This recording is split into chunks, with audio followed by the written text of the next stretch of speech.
समझते हैं। देखिए, सोलर सेल बनाने के लिए हमें ज़रूरत होती है सिलिकॉन की, और सिलिकॉन हमें आराम से मिल जाता है। जो रेत होता है सिलिकॉन ऑक्साइड, इस रेत को हम बालू को जो कार्बन है, कार्बन के साथ मिलाकर इसे भट्ठी में 2000 सेंटीग्रेड डिग्री सेल्सियस पर अगर हम गर्म करते हैं तो इसके अंदर से हम आसानी से सिलिकॉन को निकाल सकते हैं। ये सिलिकॉन जो होता है, इसका एटॉमिक नंबर होता है 14। ये सेमीकंडक्टर होता है, यानी कुछ ऐसे कंडीशन है कि जब ये करंट को फ्लो करने देगा और कुछ कंडीशन में ये करंट को फ्लो करने नहीं देता है। तो ये हो गया हमारा सेमीकंडक्टर सिलिकॉन, इसी का यूज किया जाता है। सिलिकॉन की जो बाहरी सेल होते हैं उसमें 4 इलेक्ट्रॉन्स होते हैं। अब इस सिलिकॉन को हम लोग डोपिंग कराते हैं। डोपिंग आप सुने होंगे, जब कोई मैच वगैरह खेलता है या कोई धावक होता है तो डोपिंग का इंजेक्शन लगा दिया जाता है तो दौड़ने लगता है तेज। बहुत से लोगों को डोपिंग पर बैन है, जो खेलने जाते हैं लोग, उन लोग का डोपिंग नहीं कर सकते क्योंकि वो दवा के प्रयोग से अपनी क्षमता नहीं बढ़ा सकते। लेकिन इस सिलिकॉन में हम डोपिंग कर देते हैं, इसमें अलग से कुछ मिला देते हैं। तो किसी दूसरे एलिमेंट में दूसरे चीज को मिला देना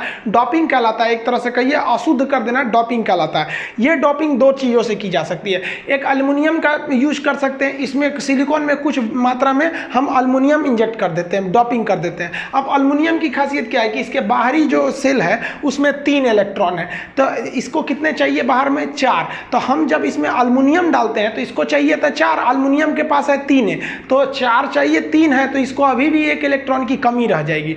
तो जब हम सिलिकॉन में एल्युमिनियम की डोपिंग कर देते हैं ना, तब ये सिलिकॉन एगो इलेक्ट्रॉन खोजने लगता है, रे रे रे रे कहीं मिलेगा इलेक्ट्रॉन, थड़ाक से खोजने लगता है।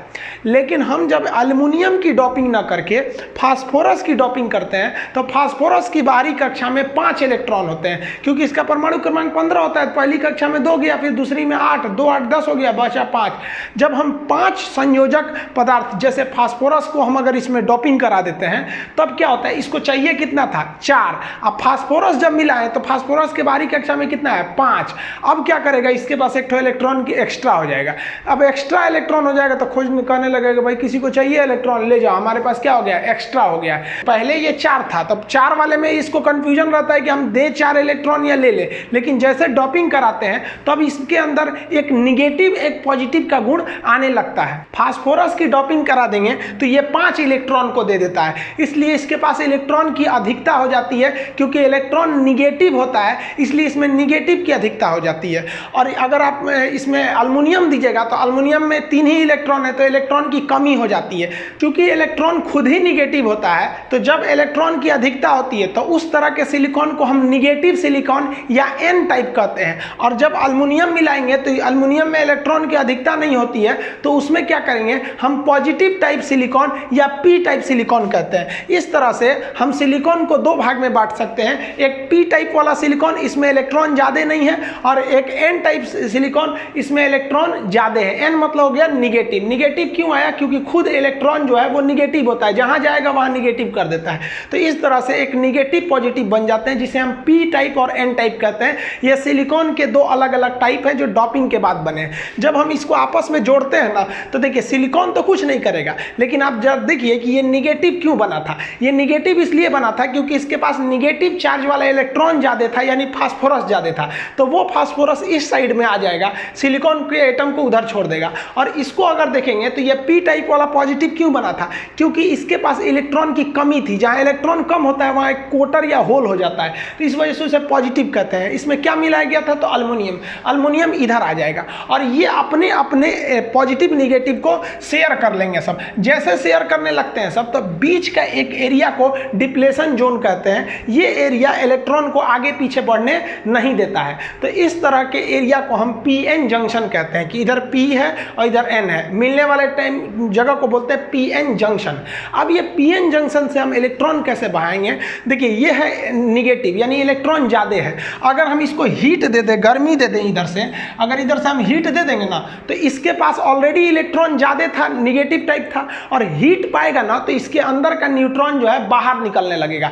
अब निकलने लगेगा, ये क्या करे? इधर से मत जा, बट इधर से हम जाने नहीं देंगे क्योंकि ये डिप्लेशन जोन है, इधर से नहीं जाएगा। अब उसको निकलना है, जाएगा कैसे? तो आप इधर से एक वायर जोड़ जोड़ दीजिएगा तो इलेक्ट्रॉन इधर से निकलने लगेंगे सब, इस टाइप से इधर से निकल जाएंगे सब। अब यहाँ पे तो स्विच कटा हुआ है, इस स्विच को जोड़ दीजिए, अब यहाँ से इलेक्ट्रॉन यहाँ पे पहुँच गया सब, सर्किट पूरा हो गया। अब अगर आप यहाँ पर एक बल्ब लगा देते तो ये बल्ब जल जाता। तो आप समझिए कि जो हम पीएन जंक्शन बनाए हैं, इस पीएन जंक्शन में केवल निगेटिव वाले को हम हीट दे देंगे, एक्साइटेड कर देंगे इसके इलेक्ट्रॉन को, तो ये इलेक्ट्रॉन बहने लगेगा। और आपको पता है कि इलेक्ट्रॉन का बहना ही तो करंट कहलाता है, flow of electron is called current. यहाँ हम इसमें एक लोड यानी बल्ब लगा के देखते हैं। यहाँ देखिए ये रेड वाला जो है ये पॉजिटिव टाइप है, यहाँ पर कोटर या होल पाया जाएगा, इसमें इलेक्ट्रॉन की कमी है इसलिए पॉजिटिव है, इसमें इलेक्ट्रॉन की अधिकता है, बीच में डिप्लेशन जोन है इसलिए यहाँ से यहाँ इलेक्ट्रॉन नहीं जा पाएगा। अब हम यहाँ से इसे हम हीट दे देते हैं, गर्म कर देते हैं। अब जैसे गर्म करेंगे तो इलेक्ट्रॉन निकलेगा, इधर से भागेगा इस तरह से इलेक्ट्रॉन, यहाँ से इलेक्ट्रॉन भाग रहा है, यहाँ से बैटरी लगा दिए हैं इसको। अब देखिए यहाँ पे ये जाएगा, अब ये बल्ब है, अब इस बल्ब को क्या करेगा, बल्ब है तो इस बल्ब को होते हुए जाएगा, जैसे बल्ब से इलेक्ट्रॉन गुजरेगा बल्ब जल जाएगा। अब ये इलेक्ट्रॉन यहाँ पे चला गया, यहाँ पर कंप्लीट हो गया ये सर्किट, यहाँ पे बल्ब जल गया। हमको खर्चा क्या आया, केवल यहाँ से हीट देने का। तो वैज्ञानिकों ने दिमाग लगाया कि हीट देने से तो अच्छा है ना कि सूरज की रोशनी दे देते हैं। सूरज की रोशनी भी क्या करते हैं, थ्रेशोल्ड फ्रीक्वेंसी से ऊपर आएगी तो वो भी इसमें से इलेक्ट्रॉन निकाल देगी।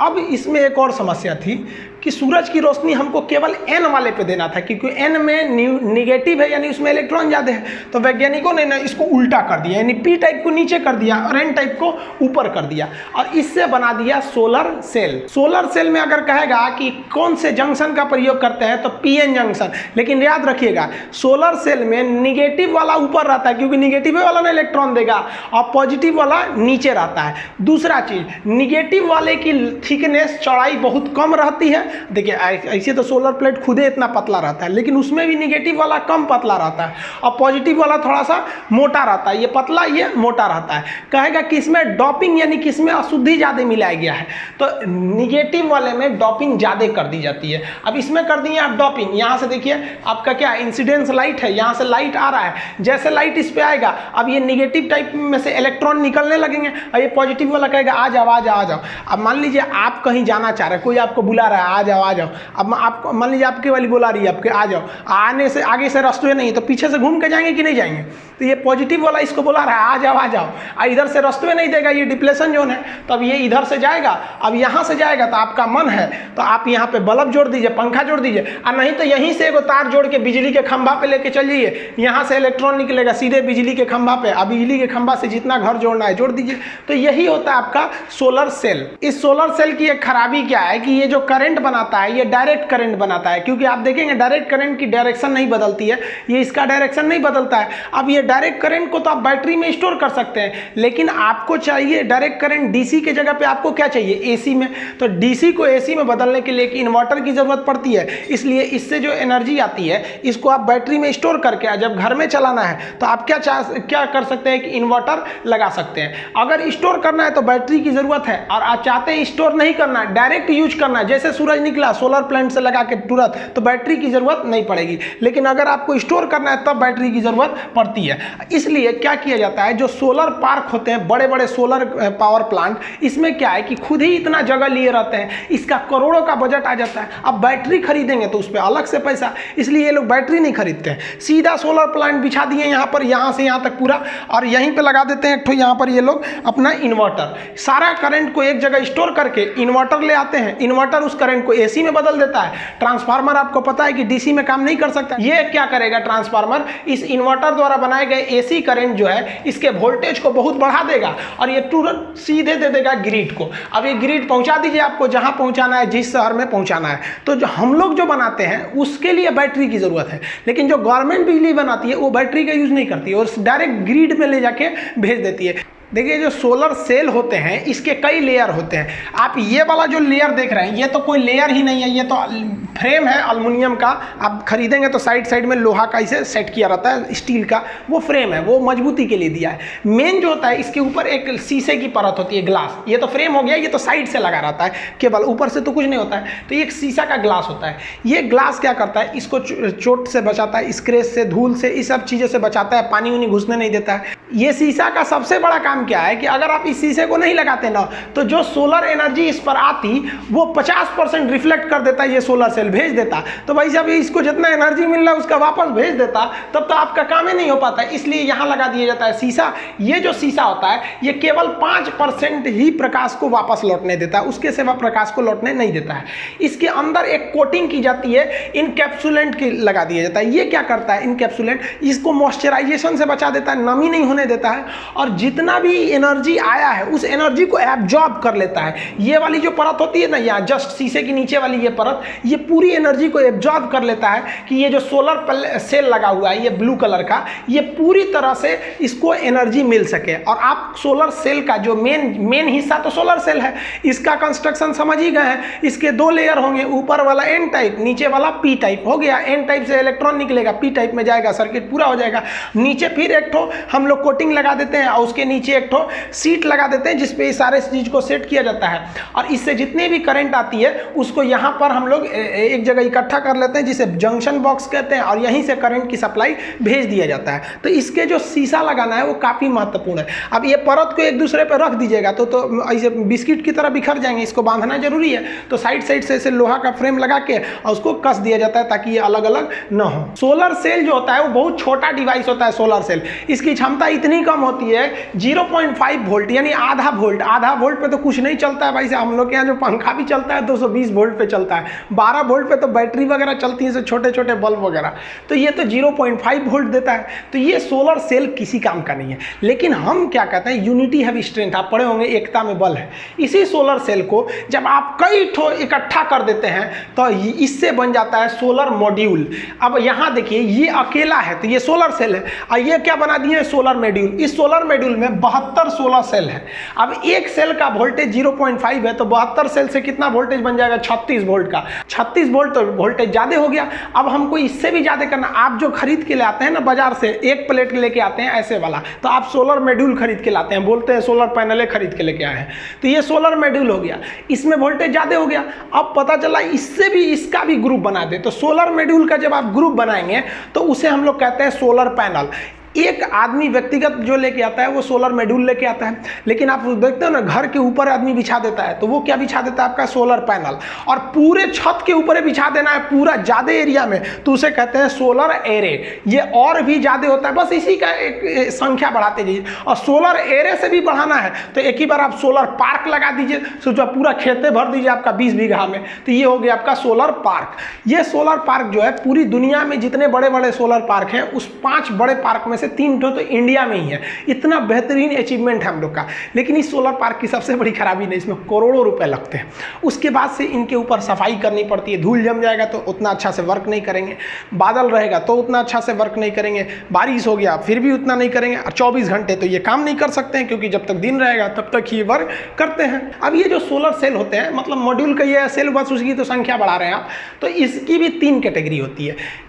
ये बेसिकली 2 ही मेन यूज होती है, एक होती है मोनोक्रिस्टलाइन और एक होती है पॉलीक्रिस्टलाइन, और एक होती है थिन फिल्म। थिन फिल्म का यूज बहुत कम होता है, ये पतला होता है, बहुत कम यूज होता है इसका, ये ज़्यादा यूज नहीं होता है, तो इसको हम लोग चर्चा नहीं करेंगे। बस यहाँ समझिए, ये जो ब्लैक कलर का होता है ये होता है मोनोक्रिस्टल, और ब्लू कलर वाला होता है पॉलीक्रिस्टल।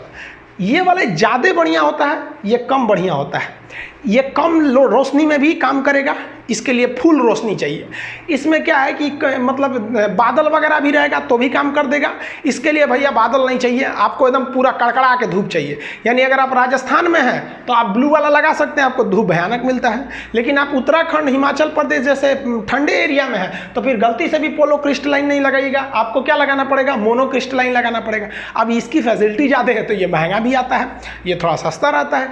इसकी लाइफ ज़्यादा होती है, इसकी लाइफ कम होती है। ये वोल्टेज ज़्यादा दे देता है, ये वोल्टेज उतना कम देता है। लेकिन अगर आपके यहाँ धूप प्रॉपर है तो आप ये वाला लीजिए, ब्लू वाला पॉलीक्रिस्टलाइन, और अगर धूप ज़्यादा नहीं है तो मोनोक्रिस्टलाइन लीजिए। गवर्नमेंट ज़्यादातर मोनोक्रिस्टलाइन लेती है क्योंकि उसके पास पैसे एक बार इन्वेस्ट करना रहता है। मोनोक्रिस्टलाइन में एक चीज़ देखेंगे ना, यहाँ पर एक इस टाइप का गोल गोल मिलेगा, यानी इसके जो सेल होते हैं वो क्रॉस में नहीं होते हैं, हल्का सा यहाँ पे घूमे रहते हैं इस टाइप में, जिस वजह से यहाँ पे आपको गोल गोल मिलेगा। जबकि इसके जो सेल होते हैं शेप एकदम स्क्वायर में होते हैं सब, तो इसमें ऐसे लाइनिंग देखने को मिलती है। ओवरऑल में दोनों में ज़्यादा का डिफरेंस नहीं है, पैसे का डिफरेंस है। आपको ही पता है ज़्यादा पैसा लगाएंगे तो जेन्युइन है, ज़्यादा अच्छा सामान मिलेगा, कम पैसा लगाएंगे तो थोड़ा तो कम मिलेगा ही मिलेगा। तो आप अपने हिसाब से डिसाइड कीजिएगा। देखिए हम लोग कोयला जलाकर बिजली बनाते हैं, इससे क्या होता है, कोयला लॉस होता है, प्रदूषण होता है, 75 टाइप की बीमारियां होती है और आने वाली पीढ़ियों के लिए हम लोग एक प्रदूषित वातावरण दे के जाते हैं। हमारे पूर्वज हमें एक साफ सुथरा वातावरण दिए, लेकिन हम अपनी पीढ़ियों के हुए कोलकाता एयरपोर्ट ने कहा कि हम क्यों पीछे रहेंगे, कोलकाता एयरपोर्ट भी जो है ना अपने ऊपर पूरी तरह से सोलर पैनल लगा दिया है। तो इस वक्त में कोलकाता एयरपोर्ट और कोची एयरपोर्ट पूरी तरह से आप कह दीजिए तो एक सोलर प्लांट पर अब चलने के लिए तैयार है। तो चाइना भी इस समय पूरी दुनिया में सोलर पैनल बनाने में एक लीडिंग कंट्री है। उसने इसको कैसे बढ़ाया, तो पहले उसने इसमें इन्वेस्टमेंट किया, हर चीज मशीनों को ऑटोमेटिक कर दिया, जिस वजह से इसकी असेंबली लाइन बहुत ही सटीक तरीके से एकदम वेल फिनिश पैनल बनाती है और बहुत ही कम दाम में एकदम ए ग्रेड का बना देती है। जबकि आप अगर इंडिया को देखिएगा तो इंडिया में जो सोलर पावर प्लांट है वो आज भी फुली ऑटोमेटिक नहीं चल के सेमी ऑटोमेटिक है, उसमें मेन पावर को लगाना ही पड़ता है। अब आदमी, रही बात सेमीकंडक्टर की, तो जो क्लास में पढ़ाते हैं तो पहले तो आपको हम सेमीकंडक्टर पढ़ाते हैं, फिर डॉपिंग अलग से पढ़ाते हैं, फिर जंक्शन अलग बनाते हैं, पीएन जंक्शन, उसके बाद सोलर प्लांट बनाते हैं। जबकि इस वीडियो में हम आपको पूरी चीज को एक ही में बताएं, तो आपको थोड़ा बहुत यहाँ कंफ्यूजन हो सकता है। हालांकि जब इसका हम स्पेशल अलग से बताएंगे पीएन जंक्शन डायोड क्या होता है,